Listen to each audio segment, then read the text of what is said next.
Shekhar here. I'm so grateful to the IRF that we get this opportunity to ask you some questions. And for the first time, I've seen you, and I'm glad that I can ask you a simple question.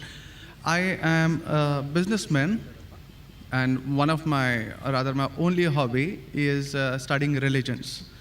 So, one of them, obviously, being the Quran. So, my question is fairly simple. I really liked what you spoke about Aisha. That was a very wonderful thing that you said. So my question is fairly simple. I'll make it very small. But I really hope that I have the opportunity to cross-question you after you answer me on your answer. Thank you. So we see in Muslim, book number 4, number 2127, wherein it says, a part of it that is, he struck me, Aisha, on the chest, which caused me pain. Further down, if you look at Mishkat al-Masabi, volume 2, page number 690, repeated again in Muslim book number 9, number 3506, a part of it, I'll just get to the point, wherein Umar is trying to say to the Prophet, or rather trying to make him laugh, he says, Messenger of God, I wish you had seen the daughter of Kharija, where she asked me for extra money, and I got up and slapped her on the neck. God's messenger laughed and said, they are around me, as you see, asking for extra money. Abu Bakr then got up, went to Aisha and slapped her on the neck, and Umar did the same to Hafsa. Now we see something of a pattern coming in. Then if we just jump to Quran chapter 4, verse 34, and those wives you fear may be rebellious, admonish, banish them to their couches and beat them. Now, as I understand from your talk, that there is equal punishment for both man and woman. I'm not contending whether they should be beaten or not. My point is, what is the right of the woman if the man is wrong? Because he gets to beat her up. Brother asked a very good question, and I give you the right to cross-question me after the answer. It is granted. The brother quoted hadith of Sahih Muslim and Mishkat al-Masabi. Do you know the relationship between Hafsa and Hazrat Umar?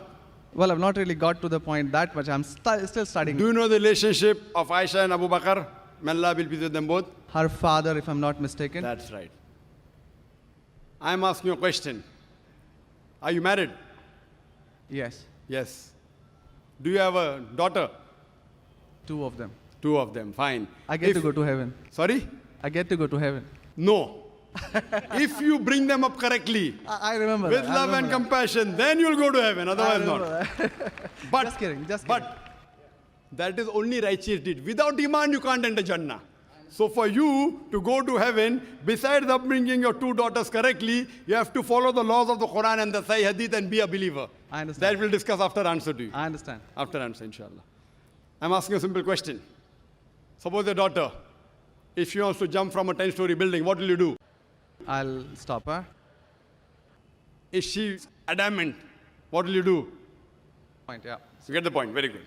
If she wants to jump, no, I want to go. I want to fly like Superman. Dad, you are preventing me from being a Superman. What will you do? Well, I'll stop her, obviously. Will you slap her or not? If required. She says, no, I want to jump. What will you do? Well, I can ask it the other way around. What I'm if asking, my wife brother. sees... I'm asking. If she wants to jump from the 10-story, I will hit her. if required, not normally, you will say, "Arey beti, jaan do na, Superman mat bano." नहीं बनने का है अब्बा, jump मारने का है. आप देखो कैसा उड़ती हूँ मैं. I want to fly. One flap.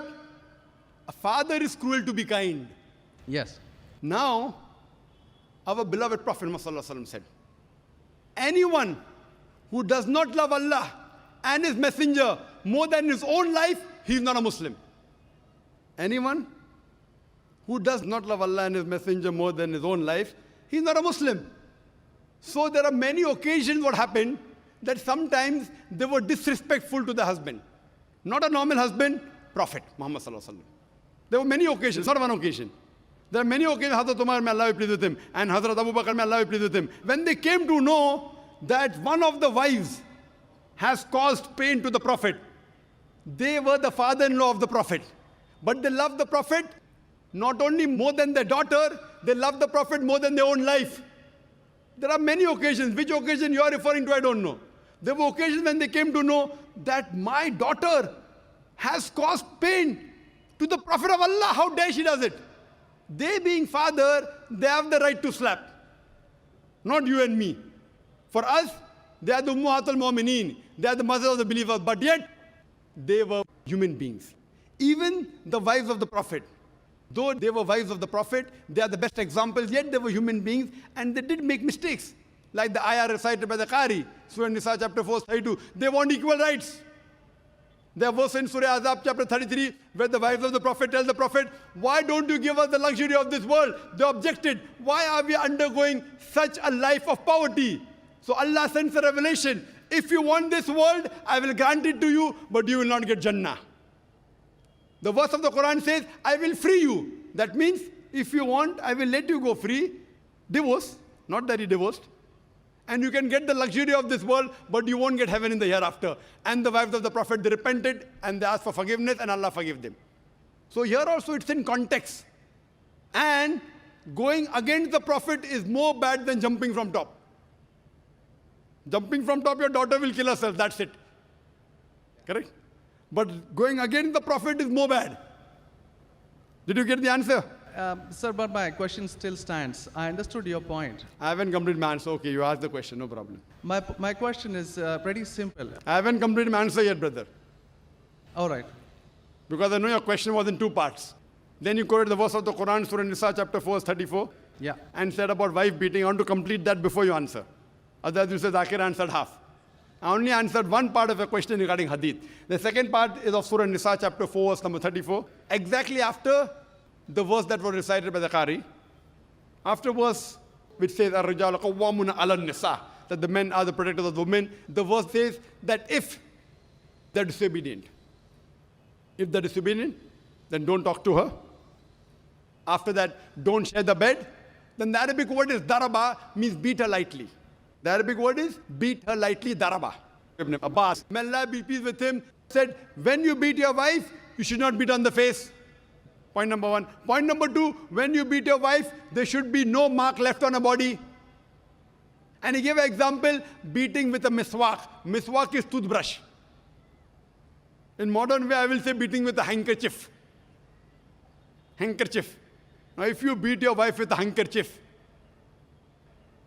it is symbolic. It is not wife bashing. Wife bashing is not allowed in Islam.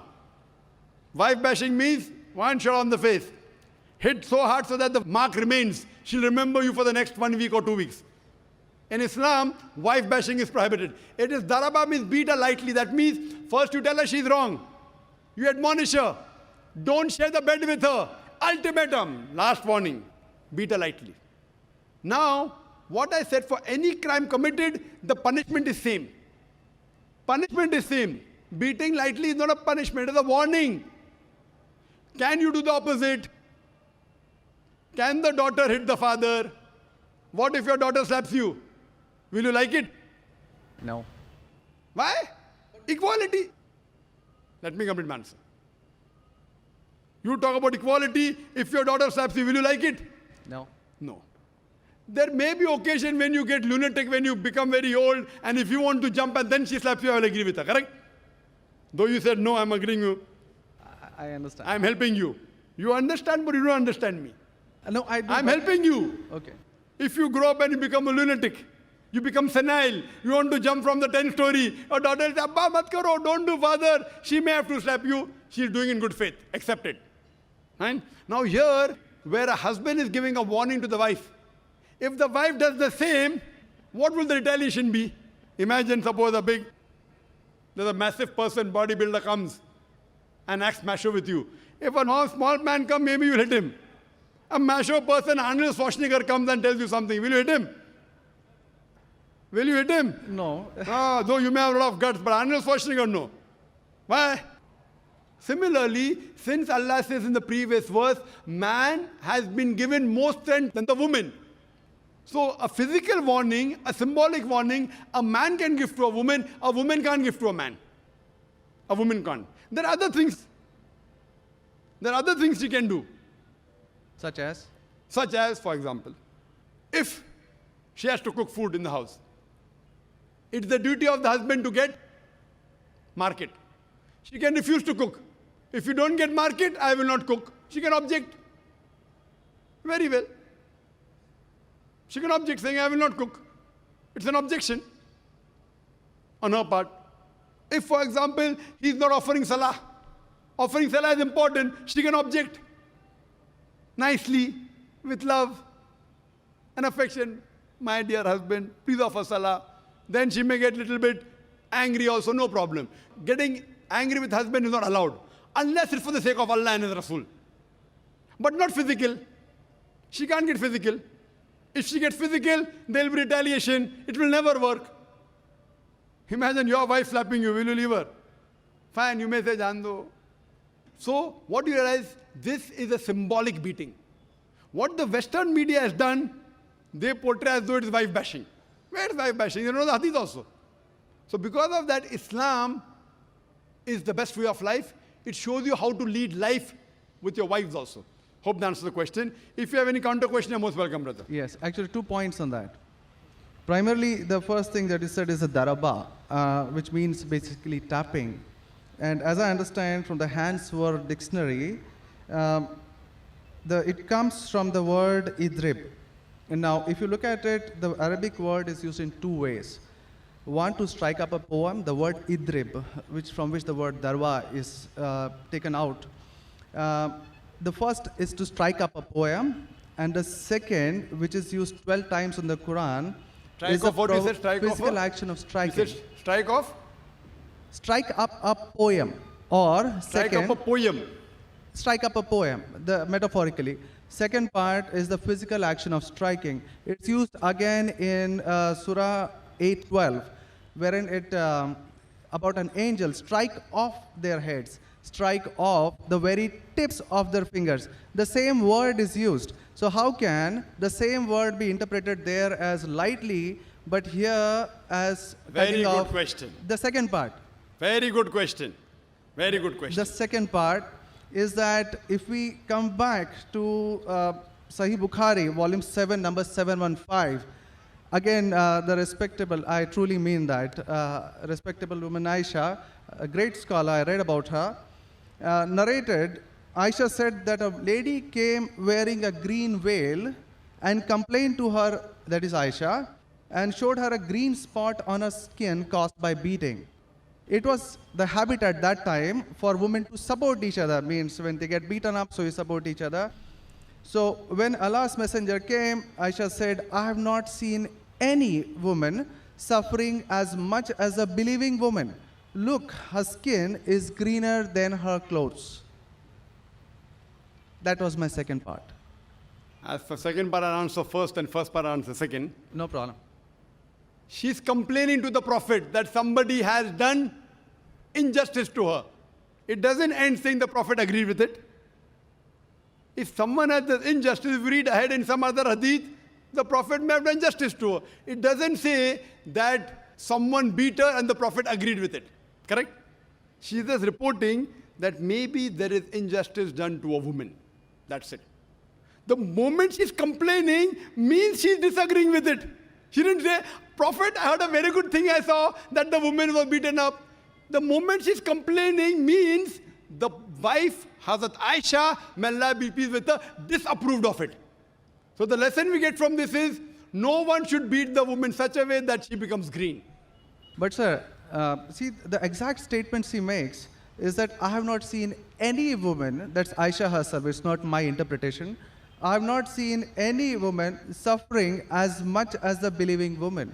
So we see at the time of Muhammad that women were really in very, very bad shape, even though... You know there are hadith saying, I have not seen a person, a believing person like Hazrat Bilal suffering.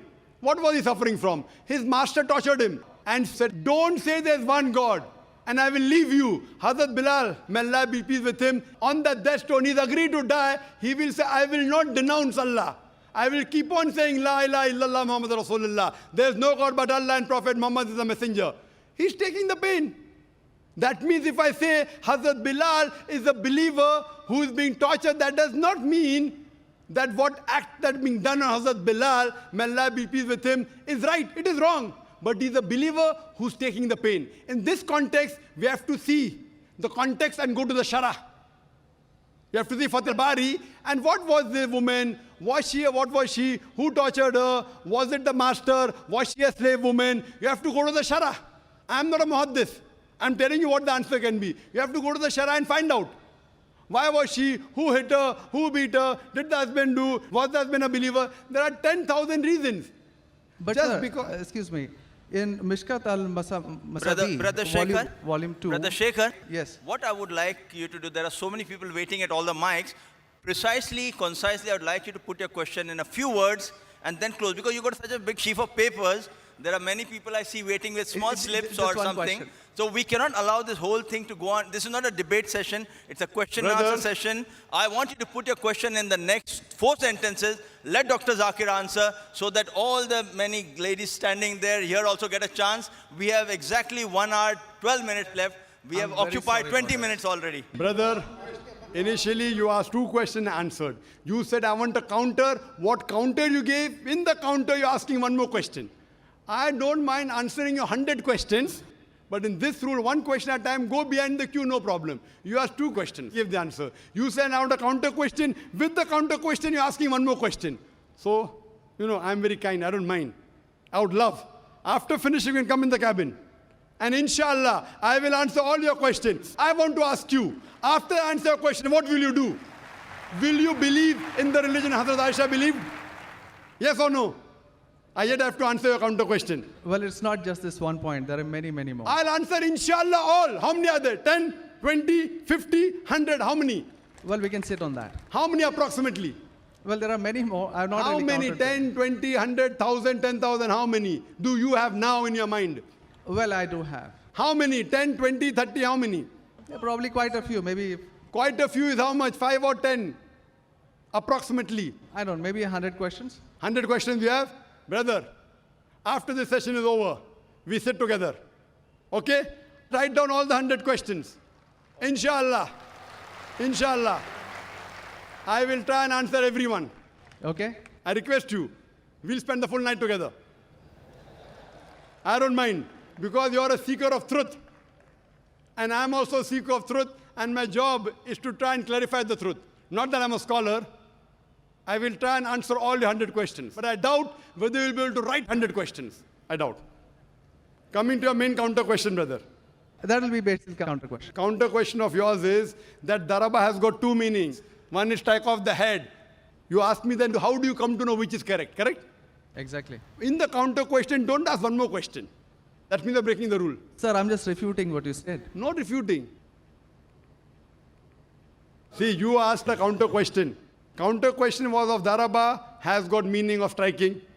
That is the counter question. In that counter question, you asked 1 more question. You can't ask 1 more question in a counter question. You can ask 1 counter question, but that was a fresh question that you asked. Now coming to your question of daraba. You said striking, I agree with you. How do you come to know one time it is lightly beating, one time it is striking of the head? You know the verse in the Quran is there, in Surah Maryam, chapter 19, verse number 47. Mary, may Allah be pleased with her, she says, when Archangel Gabriel says that you shall have a son. So she says, how shall I have a son when no man has touched me? How shall I have a son when no man has touched me? Now if you go to the Lugha, your hands were a dictionary. All lanes, I believe you read many dictionaries. All this you can get on the internet. It's not difficult. You go on the internet and type, you'll get 100 questions against Islam. Not 100, you get 1,000. Very easy. Not that a person has done research. If you had done research, you'd have come to know who was whose father and who was whose husband and mother, everything. But you go on the internet, you get this very easy. Now, the Arabic word masa has got 2 meanings. Physical touch, it means sexual touch. So when Mary, may Allah be pleased with her, she says, how shall I have a son when no man has touched me? It is understood. It is not physical touch, it is sexual touch. Correct? Yes. Similarly, there are several verses in the Quran. Now, when there are 2, 3 meanings, even both can be correct or one can be correct. To have more details, you go to the Hadith. Hadith is the commentary of the verse of the Quran. Correct? Maybe the same word has got 2 meanings. In that verse, it means meaning number 1. in the second verse in meaning number 2. Hadith is a commentary. So when we go to the hadith of this Surah Nisa, chapter 4, verse 34, talking about daraba, there the Prophet said, do not beat on the face. Do not leave a mark. Beat like a toothbrush. I gave the answer, but you were so much concentrating on the notes you have that you forgot my answer. If you have heard my answer, that if there are 2-3 meanings, all meanings may not be right. Maybe one is right, maybe 2 are right, maybe all 3 are right. Therefore, you have to go back to the Prophet. The Quran says, Atiullah, Atiur Rasul. Obey Allah and obey the Messenger. So when there are 2-3 meanings, you have to go to the hadith and find out what did the Prophet mean by that word. So there when it says strikes off that, it means strikes off. Here it means strike lightly. So therefore, if you know the supplement to the commentary of the Quran, it's the hadith. Without the authentic hadith, you cannot understand Islam. So a prophet said, it means beat lightly, like beating with a toothbrush, don't beat on the face, don't leave a mark on the body. So these are the guidance given by Rasul. Therefore, it is obligatory that besides the Quran, you have to follow the authentic hadith. Hope that answers the question. And inshallah, I'll wait for you after 10 o'clock in the speaker's lounge, inshallah. Yes, Brother Shekhar? Thank you. And I'll be since there. you have 2 daughters, you said you have 2 daughters and you want, sorry? And one son. The son, there's no hadith saying the son will take you to Jannah here. Yeah. If he becomes the pious son, and if he prays for you, inshallah, even he will be a path to Jannah. What I want to see to it that besides good deeds, you even have faith. Faith is one of the important criteria to go to Jannah. And since you have an urge to go to Jannah, to paradise, inshallah, I pray to Allah subhanahu wa ta'ala, may He make me the zarya, the pathway to take you to Jannah, inshallah.